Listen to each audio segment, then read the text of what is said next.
공중전의 샛별 김윤아입니다. 오늘 양시장은 파랗게 마감했습니다. 증시의 불확실성이 커지면서 주도주가 사라지고 테마 장세가 이어지고 있는데요. 이 안에서도 빛나는 종목과 섹터가 있습니다. 현재 4시에서 6시 사이에 시간의 거래가 활발하게 이뤄지고 있습니다. 새롭게 올라온 이슈들, 어떤 특징들이 있는지 하나씩 살펴보겠습니다.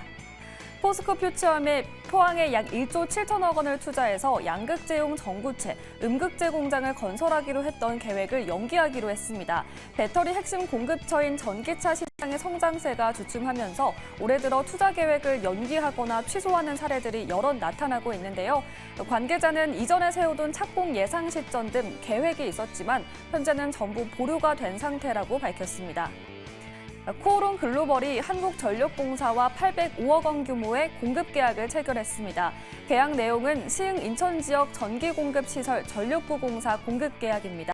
이는 최근 매출액 대비 3.03%에 해당하는 금액이고 계약 기간은 10월 4일부터 2027년 10월 3일까지입니다. 에코프로 HN이 유상증자를 결정했습니다. 시설 자금 등의 확보 목적으로 2,001억 원 규모의 유상증자인데요. 신규 배정 기준일은 10월 14일이고 주당 약 0.3주를 배정합니다. 네, 이렇게 새롭게 올라온 공시 다뤄봤고요. 시간의 특징주를 5개로 정리해봤습니다.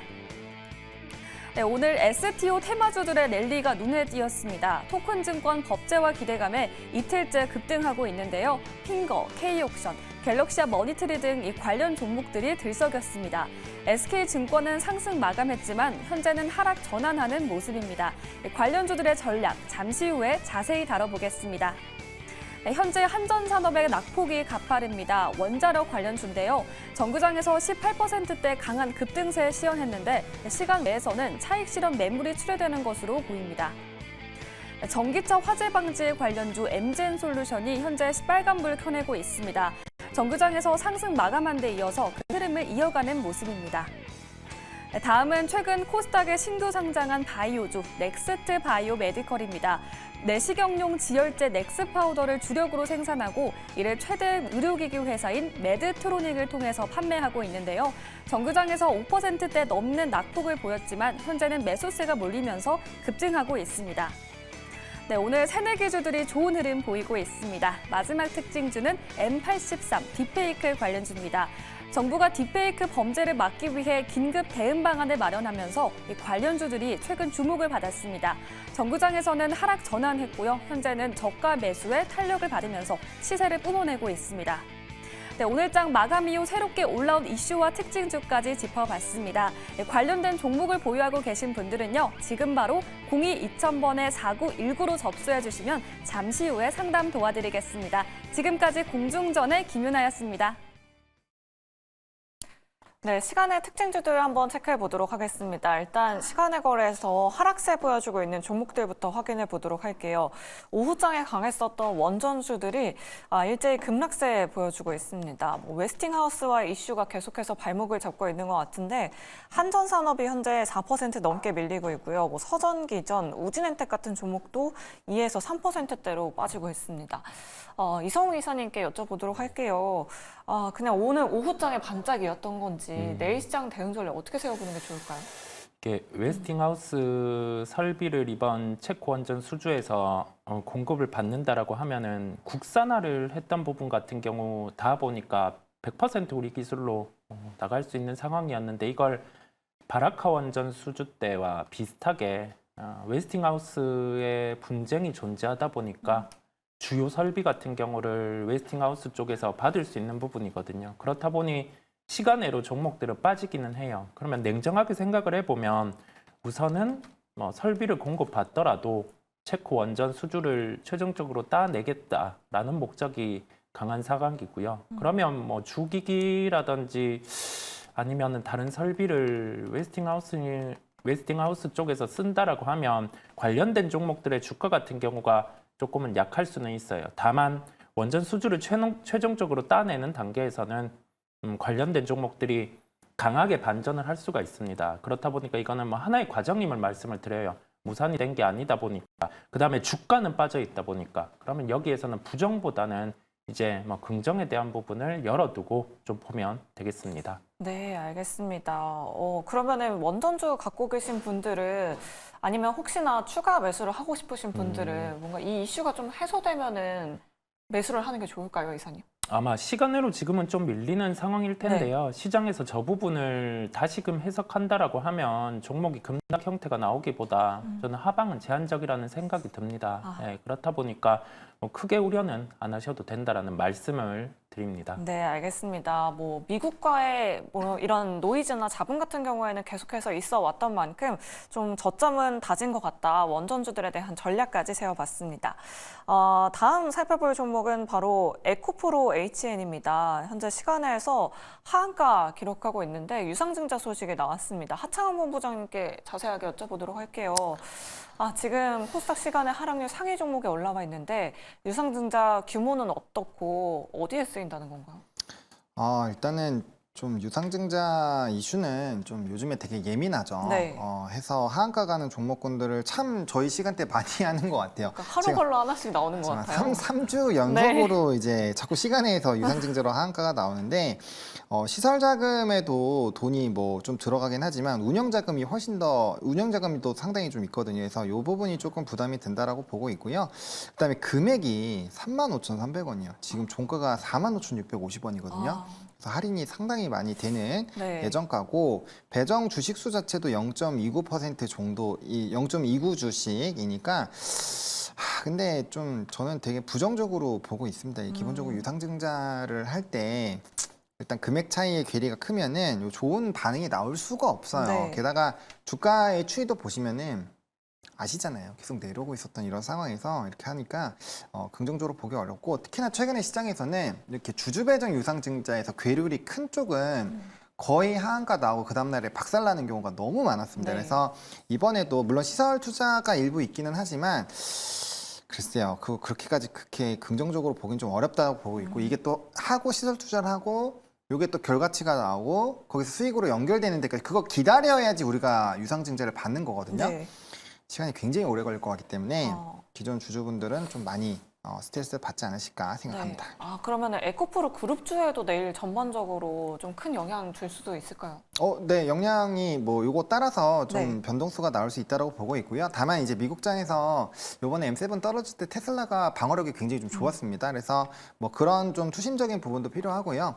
그다음에 지금 2차 전지 쪽에서 이제 아까 LG에너솔루션 요런 쪽은 공매도도 좀 많이 청산이 됐어요. 네. 그리고 셀 쪽은 사실상 실적이나 이런 것도 훨씬 더 낮습니다. 근데 양극재 쪽은 사실상 공매도 쪽에서 청산도 안 돼 있고 뭐 실적은 말할 것도 없이 좀 별로 좋지 않고요. 그다음 이슈에서 사실 조금 외곽에 있는 쪽들입니다. 그래서 뭐 한쪽이 에코프로 그룹주도 그렇고 포스코 그룹주도 그렇고 한쪽이 올라가거나 무너질 때 좀 영향을 받기 때문에 뭐 그런 부분에서 아주 자유로울 것 같지는 않다 정도로 네. 정리드리겠습니다. 알겠습니다. 시간회에서 에코프로 HN이 유상증자 소식을 전했습니다. 내일 갖고 계신 분들은 철저한 대비가 필요하실 듯합니다. 다음으로 살펴볼 종목은 시간회에서 상승세 보여주고 있는 종목입니다. 뭐 신규 상장주들이 요즘에 수급이 계속해서 몰리고 있는데 오늘 같은 경우에는 M83이 현재 시간회에서 7% 넘게 상승하고 있고요. 이엔셀, 뭐 넥스트 바이오 같은 종목들이 움직임 보여주고 있습니다. 이사님께 여쭤보도록 할게요. 요즘에 공모가 밑으로 내려간 종목들이 수급이 좀 계속해서 붙고 있고 네. 또 지금 시간에서는 공모가 위까지도 올라왔는데 또 수급이 붙어주고 있어요. 네. 이런 신규 상장주들의 수급 언제까지 이어질까요? 뭐 시장에 불안감이 있을 때나 아니면은 거래대금 상위에 신규주들이 위치할 때 이럴 때 보통 강한데요. 시장에 불안감이 있다 보니까 뭐 예전에는 품절주 같은 경우가 강했다가 최근에는 수급이 좀 깔끔한 신규 상장주 같은 경우가 강한 면이 있습니다. 이걸 뭐 펀더멘털 같은 경우를 대입해서 목표가를 뭐 어느 정도 나올 수 있다 이렇게 보기보다 딱 테크닉적인 측면이에요. 뭐 호가창 플레이 또는 뭐 기술적인 플레이, 거래 강도 플레이 이런 부분을 대입해서 하시면 가장 좀 대응이 편하다 보니까요. 그런 부분을 대입해서 보시면 될 것 같아요. 시장의 하나의 트렌드입니다. 인정을 하고 가는 거죠. 이쪽에 거래 대금이 몰린다는 거거든요. 하실 분들은 뭐 여기에 대해서 좀 참전을 해보셔도 되겠습니다. 네, 알겠습니다.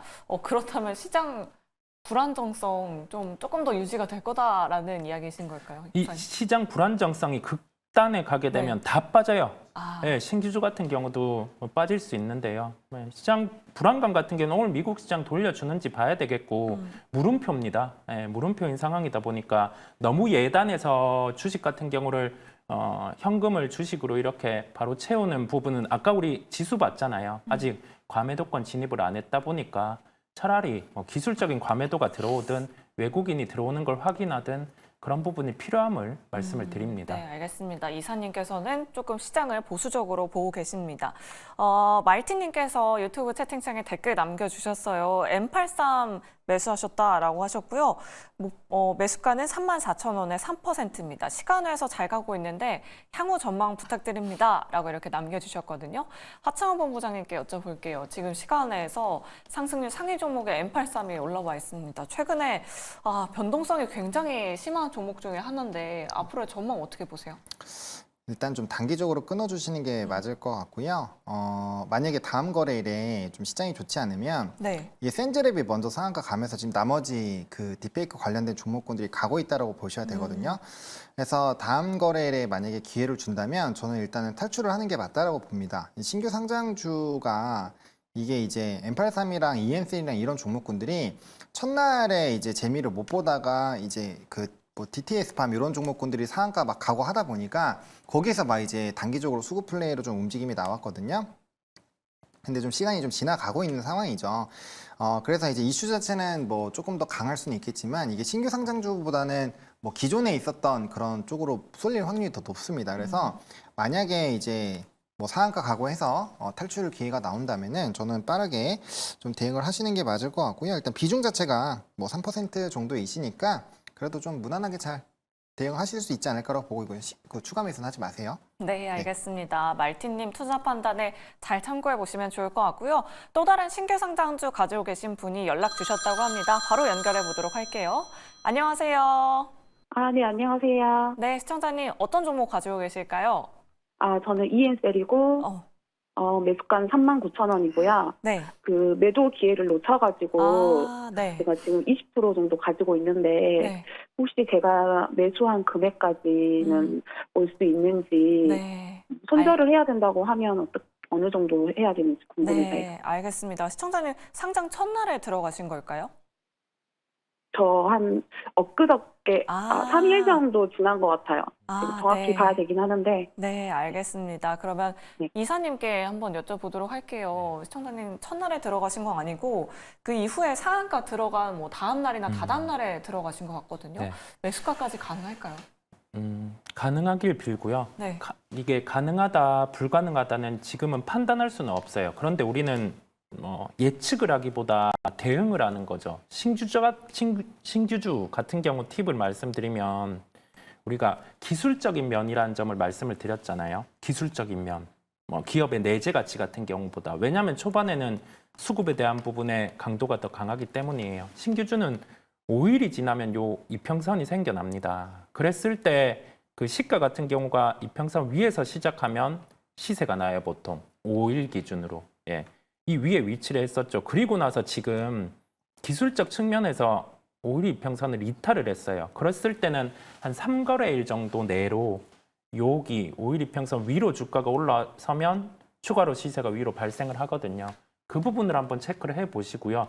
손절에 대한 부분은 좀 기계적인 면이 필요할 것 같아요. 그러면 이걸 기준을 대입을 해봅니다. 신규주 같은 경우는 5일 이평이 이탈하고 3거래일 내 이평을 회복 못할 때 그때는 매도를 한다. 요 기준을 세워놓거나 아니면은 이 거래 대금상으로 대량 거래가 발생하면서 평균적으로 상장 이후에 대량 거래가 발생하면서 주가가 종가 기준으로 밀려서 끝난다. 그러면 그때 매도를 한다거나 그런 기준 또는 손절에 대한 퍼센트를 정해놓는다거나 그걸 대입해서 하실 필요가 있고요.